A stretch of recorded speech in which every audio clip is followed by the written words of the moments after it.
here are our millennials, the people who will save us all. But wow, check out Japan and Germany. These are countries that hit terminal demographic structures in the 80s. The German economic model was always going to collapse this decade. It was always going to happen. They were just going to run out of people. The Ukraine war is simply speeding it up. And check out China.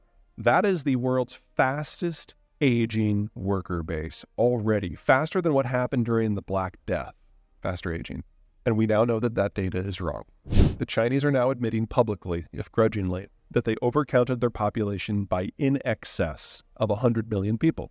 And all the missing millions would have been born since the one-child policy was adopted 40 years ago, meaning that the missing millions are all age 40 and under. And that suggests that these yellow bars don't even exist. This is not a country in demographic decline. This is a country in the advanced stages of full national collapse. We do not have an economic theory as a species for what would make this work in the year 2030. They're almost gone, folks. Don't count on China for anything. Mexico is the healthiest demography, not just in the rich world, but in the advanced developing world. It's better than Brazil. It's better than Turkey or Indonesia or India.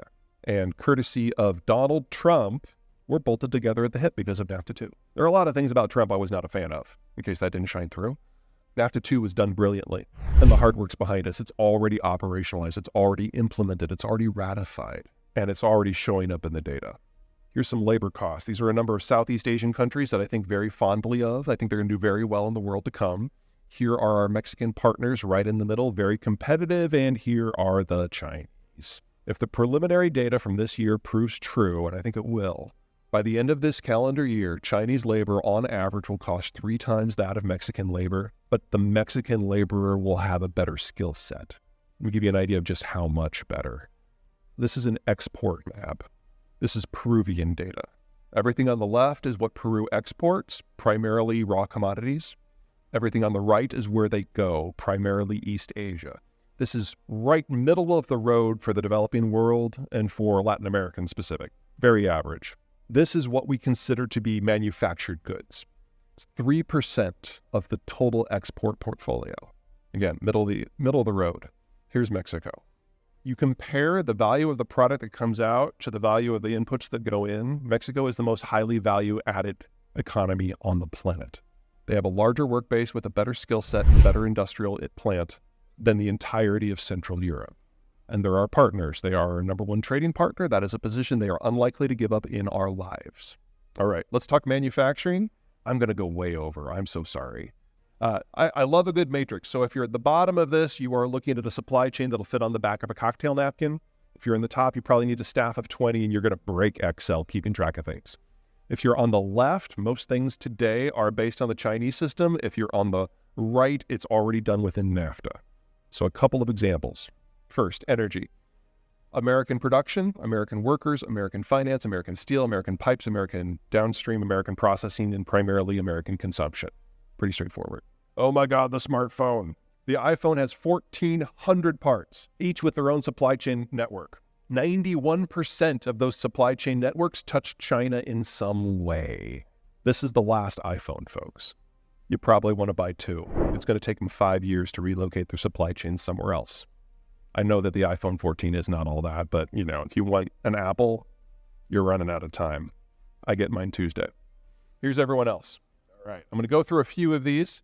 Chemicals. The United States is the world's largest producer of nitrogen-type fertilizers. It comes from natural gas. We have no reason to expect that that's going to do anything but grow in the years to come. We're fine.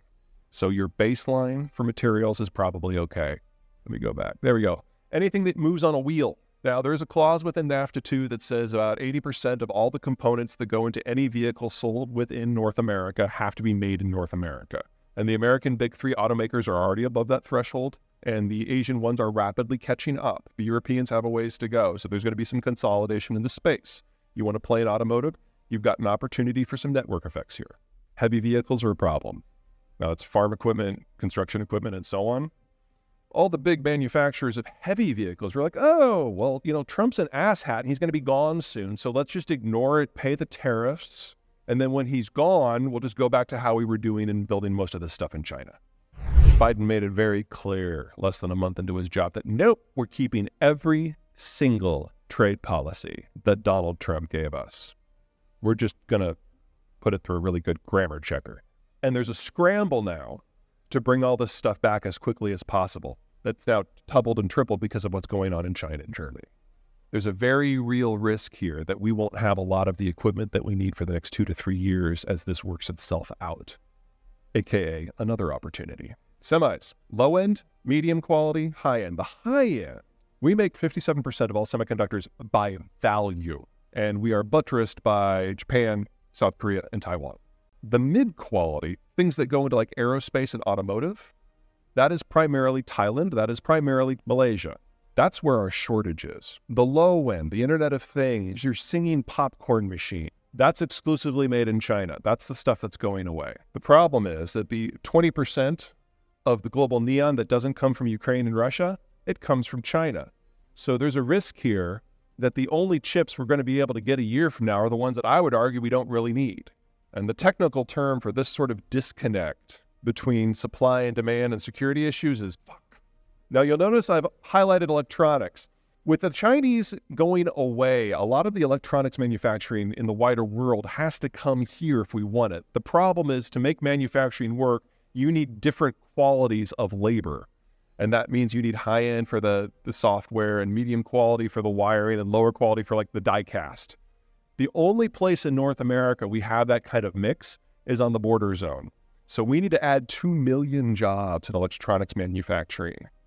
That's not where I think you guys can play, but I do think you can play here, because once you get a raw semiconductor, it still needs to be built into a wiring harness or a control board or flash drive.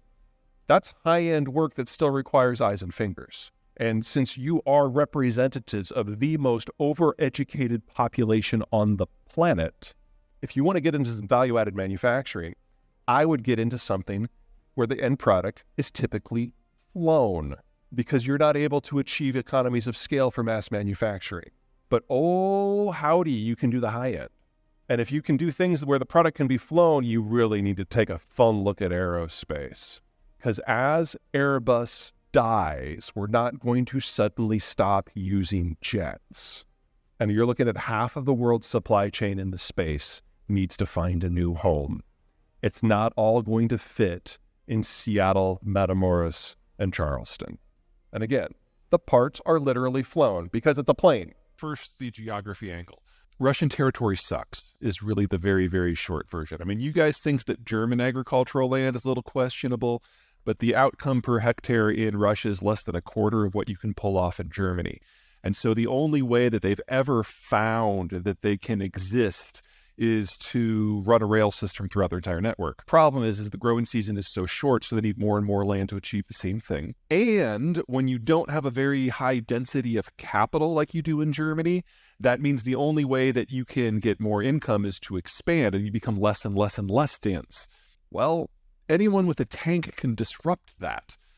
So Russian history through the ages is about getting invaded from every possible direction.